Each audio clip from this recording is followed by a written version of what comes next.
Podemos definirlo de una manera muy sencilla y muy escueta y decir que un circuito es el agrupamiento de varios ejercicios en una gran serie.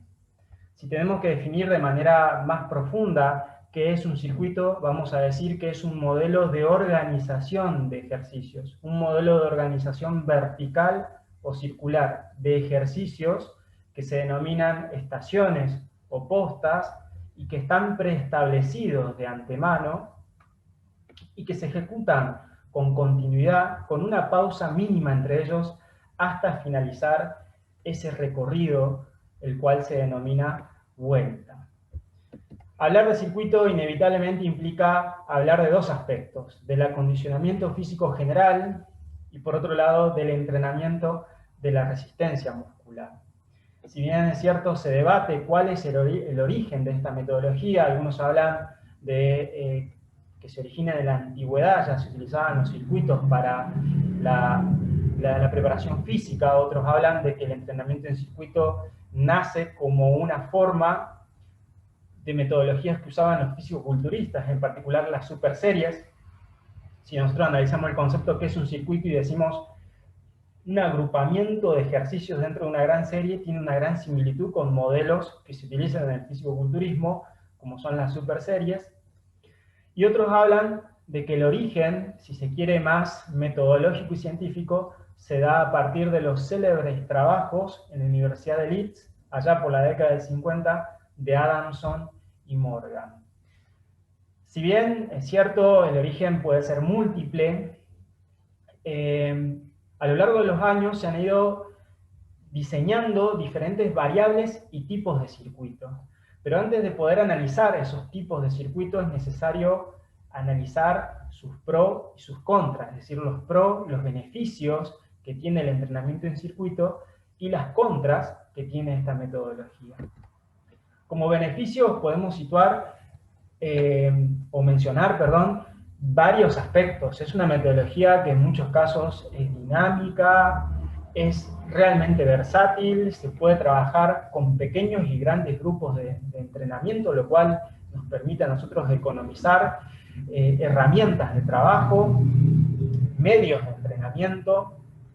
Es una metodología muy motivante, justamente por su dinamismo, permite que los alumnos se mantengan conectados con la sesión, con la clase, y la literatura científica, que realmente es abundante, no la vamos a citar, pero es abundante, muestra efectos positivos para el tratamiento del sobrepeso, la obesidad, la diabetes, mellitus tipo 2, para la hipertensión arterial. Han sido metodologías muy investigadas en esos campos, ha sido asociado de diferentes planos, como un mayor coste energético, ha sido también asociado a la biogénesis mitocondrial, al utilizar estaciones de fuerza, en muchos casos los modelos circuitados también favorecen el fenómeno de insulin-like, es decir, permiten la captación de glucosa, lo cual por parte del músculo, lo cual es fundamental, por ejemplo, en el tratamiento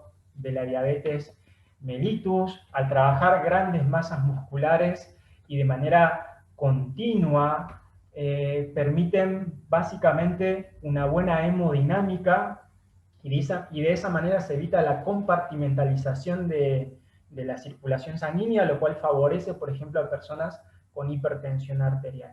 O sea, tiene realmente muchos beneficios que en resumidas cuentas es más atractivo, más motivante, más económico para los entrenadores, en particular cuando trabajamos con grandes grupos, y además a nivel fisiológico ha demostrado ese mayor coste calórico que otros métodos, ha demostrado ese efecto de mejora en la captación de glucosa por parte del músculo esquelético, lo cual favorece el control de la glucemia en personas que sufren de insulinoresistencia y de diabetes mellitus, y ha demostrado beneficios en la hemodinámica, aspecto clave en personas que sufren de hipertensión arterial. Pero como contras, presenta algunas cuestiones que los entrenadores tenemos que conocer. Como toda metodología que abarca muchos aspectos, fíjense la idea, ¿no?, de acondicionamiento físico general, de entrenamiento de la resistencia muscular general, es como dice la frase, el que mucho abarca, poco aprieta, y por lo tanto, presenta el entrenamiento en circuito una menor especificidad cardiovascular y una menor especificidad muscular. Básicamente, en los modelos circuitados es muy difícil cuantificar la intensidad de entrenamiento. Por ejemplo, si nosotros quisiéramos planificar una mejora de la resistencia aeróbica y quisiéramos utilizar la metodología circuitada, en donde utilizamos diferentes tipos de ejercicios, ejercicios de fuerza, de coordinación, bueno, etc. Cada ejercicio genera una respuesta cardiovascular determinada, por lo cual ya en primera medida la percepción subjetiva del esfuerzo va a ser distinta en una sentadilla, va a ser distinta para una plancha, va a ser distinta para un drill en la escalera de coordinación, va a ser distinta que para trotar. O sea, en cada estación el alumno va a presentar una percepción subjetiva del esfuerzo distinta. Si queremos medirlo a través de la frecuencia cardíaca, nos pasa exactamente lo mismo. La frecuencia cardíaca es la manifestación periférica de la actividad del corazón, y la actividad del corazón va a estar supeditada a las demandas fisiológicas del organismo durante un esfuerzo. Y las demandas fisiológicas en las sentadillas son unas, y las demandas fisiológicas en una plancha prona son otras, y las demandas fisiológicas en un jumping jack son otras, y en definitiva las demandas fisiológicas son todas distintas, y por lo tanto la frecuencia cardíaca se vuelve una forma de medir la intensidad poco precisa. Ya ahí nos presenta un problema. Al no poder cuantificar la intensidad, nos está faltando un parámetro del componente de la carga clave para poder organizar cargas de entrenamiento que sean efectivas a largo plazo. Si nos enfocamos, por ejemplo, en el acondicionamiento muscular, nos pasa exactamente lo mismo. La carga estipulada para cada estación presenta ciertas barreras. La primera barrera es que cuando se planifica un circuito no solo se piensa en la dificultad de la posta, sino en la dificultad de todo el recorrido. O sea, no importa solamente la estación, sino toda la vuelta. Cuando uno planifica pensando en todo el recorrido. Entonces tenés postas más fáciles y postas más difíciles. Por otro lado, al haber mínimas pausas, porque normalmente los circuitos son una metodología de alta densidad, porque tienen pausas cortas, se hace difícil establecer un modelo de control de intensidad de la carga. No nos queda muy efectivo la planificación por un RM, por un porcentaje de la RM, y eso dificulta muchísimo la cuantificación de la intensidad, que es un componente clave para el entrenamiento de la fuerza.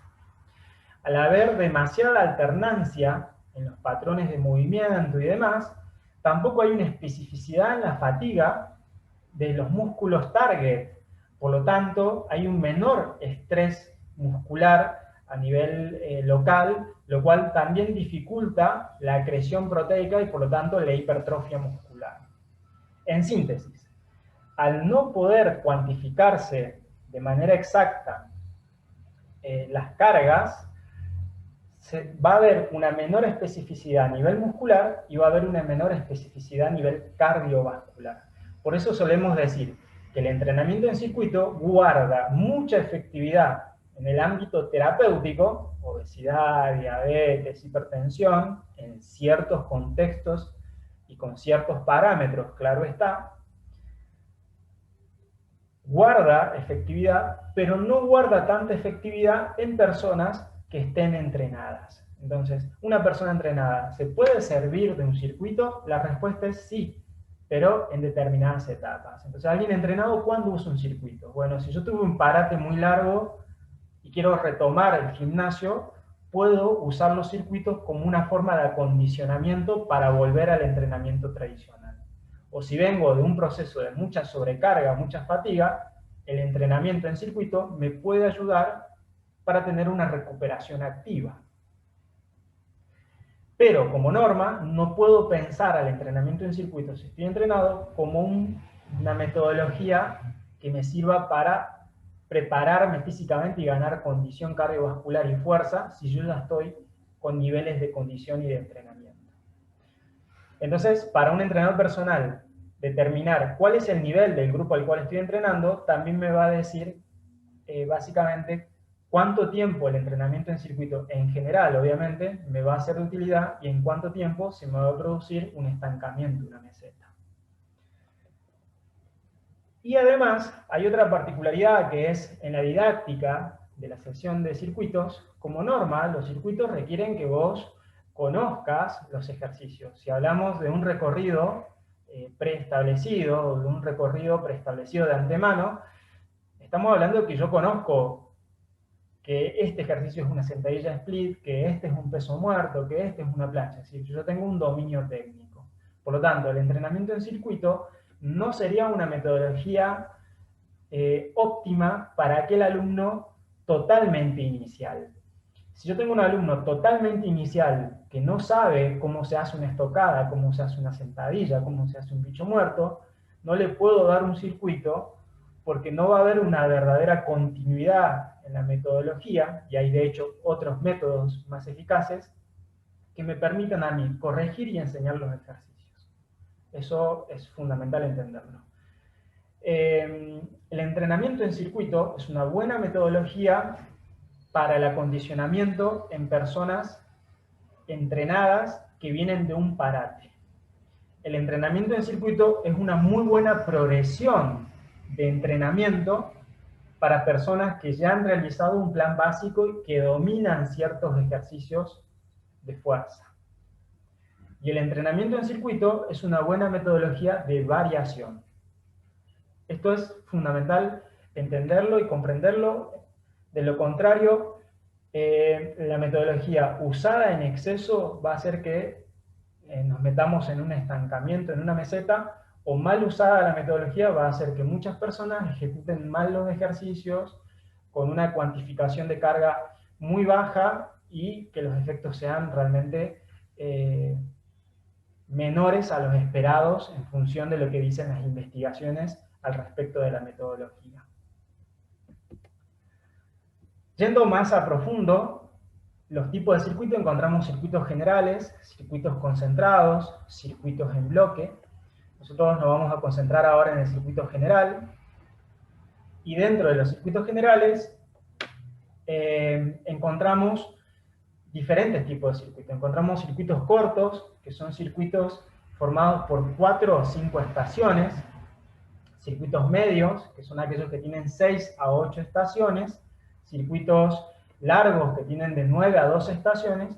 Y circuitos muy largos, que suelen tener más de 12 hasta 20 estaciones. Ahora bien, ¿qué tenemos que saber como entrenadores? Que los circuitos cortos de 4 a 5 estaciones y medios de 6 a 8 estaciones son circuitos que dentro de un contexto son los que mayor especificidad muscular tienen. Entonces, tenemos que recordar esto. Si nosotros comparamos a los circuitos con otras metodologías del entrenamiento de la fuerza, los circuitos son los menos específicos. Recuerden la frase, el que mucho abarca, poco aprieta. Entonces, son los menos específicos. Ahora, dentro del marco de los circuitos, aquellos circuitos que están formados por 5 estaciones, 6 estaciones, 8 estaciones, tienen especificidad muscular. Por lo tanto, estos modelos de circuitos son idóneos, son ideales para generar adaptaciones a nivel muscular. Los circuitos largos, cualquier circuito que tenga más de 9 estaciones se considera circuito largo y puede ir hasta 20. Los circuitos largos, como norma, son menos específicos a nivel muscular. Tengamos presente que si vos planificás 12, 15 estaciones, vos desde el ejercicio A hasta el ejercicio 15, desde el 1 al 15, ha pasado mucho tiempo hasta que volvés al 1. Bueno, ese tiempo que ha pasado hasta que volvés al 1 le quita especificidad al trabajo. Digamos, por ejemplo, en un circuito corto yo hago sentadilla, push-ups, peso muerto y remo. Bueno, allí yo tengo una cercanía en las estaciones que me da una especificidad muscular. Ahora, si yo hago sentadilla, push-ups, plancha prona, estocadas, remo con mancuerna, plancha lateral, así sucesivamente, se pierde la especificidad muscular. Entonces podremos decir lo siguiente: circuitos cortos y medios, más especificidad muscular. Circuitos largos, si se quiere, una mayor resistencia general. Circuitos cortos, más monótonos, más aburridos, pero generan más fatiga local. Circuitos largos, más divertidos, más motivantes, ideales para los procesos de recuperación. En general, si yo tengo un alumno con mala condición física o que viene de un parate muy largo, yo voy a preferir un circuito largo. ¿Por qué? Porque un circuito largo dispersa la especificidad. Al dispersar la especificidad, no hay tanta fatiga local y eso me permite poder desarrollar la clase de manera más llevadera. En cambio, estos modelos son mucho más exigentes, los modelos cortos. Entonces, modelos cortos, mayor especificidad muscular; modelos largos, menor especificidad muscular. Modelos largos, más motivantes; modelos cortos, menos motivantes. Modelos largos, mayor acondicionamiento general y menor sobrecarga. Modelos cortos, mayor sobrecarga local, ideal, por ejemplo, para modelos de entrenamiento orientados a la estética. Y yendo en concreto, lo que vamos a analizar ahora es el circuito general. Entonces vos ya sabés como entrenador que podés armar un circuito general de 4 estaciones, podés armar un circuito general de 8 estaciones, podés armar un circuito general de 10 estaciones o de 20 estaciones. Y que los efectos fisiológicos van a ser distintos. Algunos van a enfocar más a nivel muscular y otros más a nivel de acondicionamiento general.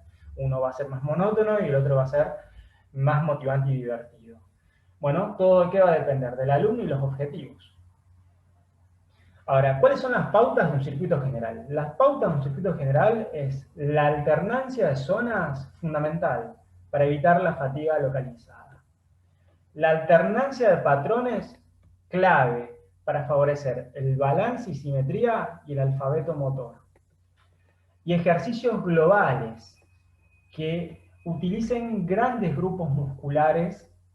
¿Para qué? Para favorecer la respuesta fisiológica.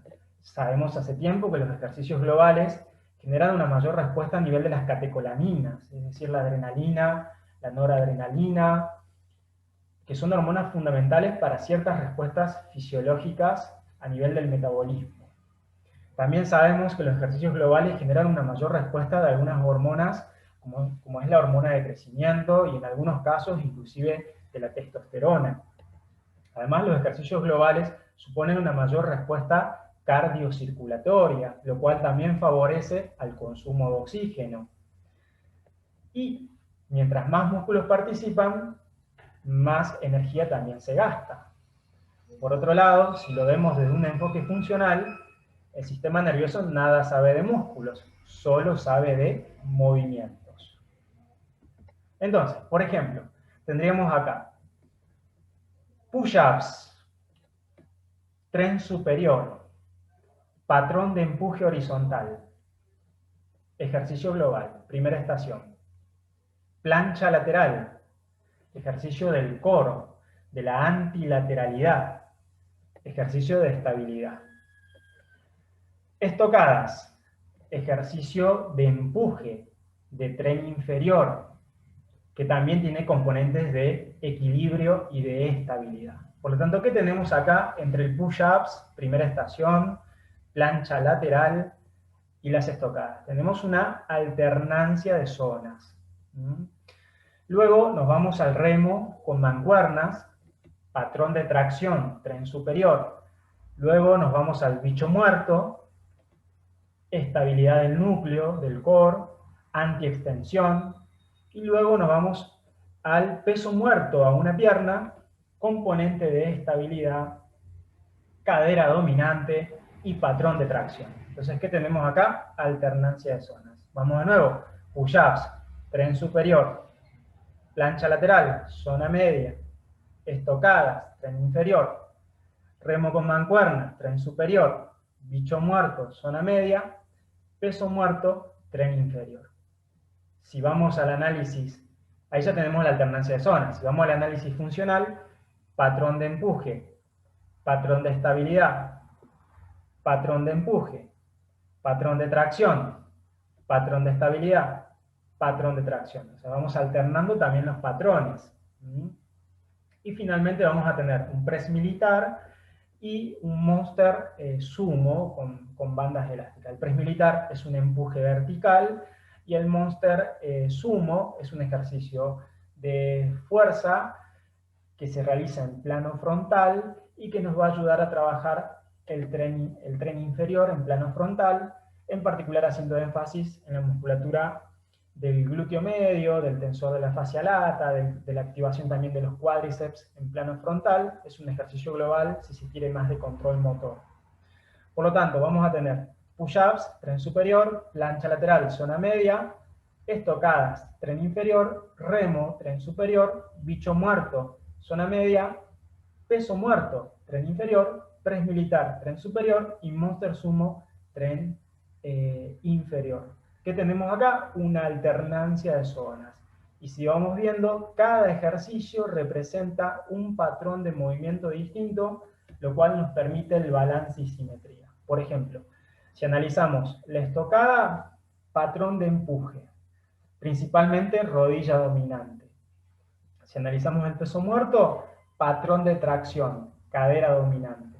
Y si analizamos el monster sumo, cadera dominante y de control motor. Entonces, fíjense cómo con estos tres ejercicios hay un balance y simetría. Si analizamos el tren superior, push-ups, patrón de empuje. Remo con mancuernas, patrón de tracción. Y press militar, patrón de empuje vertical. Y acá tenemos los patrones del tren superior. Y si analizamos el core, tenemos plancha lateral, antilateralidad, bicho muerto, antiextensión, y entonces estamos trabajando dos antimovimientos, lo que favorece también el alfabeto motor, el patrimonio motriz. Vamos a otro ejemplo. Por ejemplo, estación número 1, sentadillas. Estación número 2, remo con banda en suspensión. Estación número 3, un chop o un core chop se llama, con banda elástica, que es un leñador que es un muy buen ejercicio de antirrotación. Fíjense, sentadilla, rodilla dominante, empuje tren inferior. Remo, control motor, tracción, tren superior. Chop, antirrotación dinámica, antirrotación dinámica. Entonces, ¿qué tengo acá? Alternancia de zonas. ¿Y qué más tengo? Alternancias de desafíos motrices. No es lo mismo trabajar con la barra que trabajar con la banda en suspensión, que trabajar con la banda elástica. No es lo mismo la velocidad que yo puedo generar en la barra que la velocidad que puedo generar en la banda de suspensión que la velocidad que le puedo generar a la banda elástica. Entonces tengo una variedad en la velocidad y en el desafío motor. Salto a la soga, un trabajo total body, cuerpo completo. Peso muerto rumano, push-ups con TRX y jumping jack. Fíjense las diferencias con el circuito anterior. Sentadillas, tren inferior. Remo, tren superior.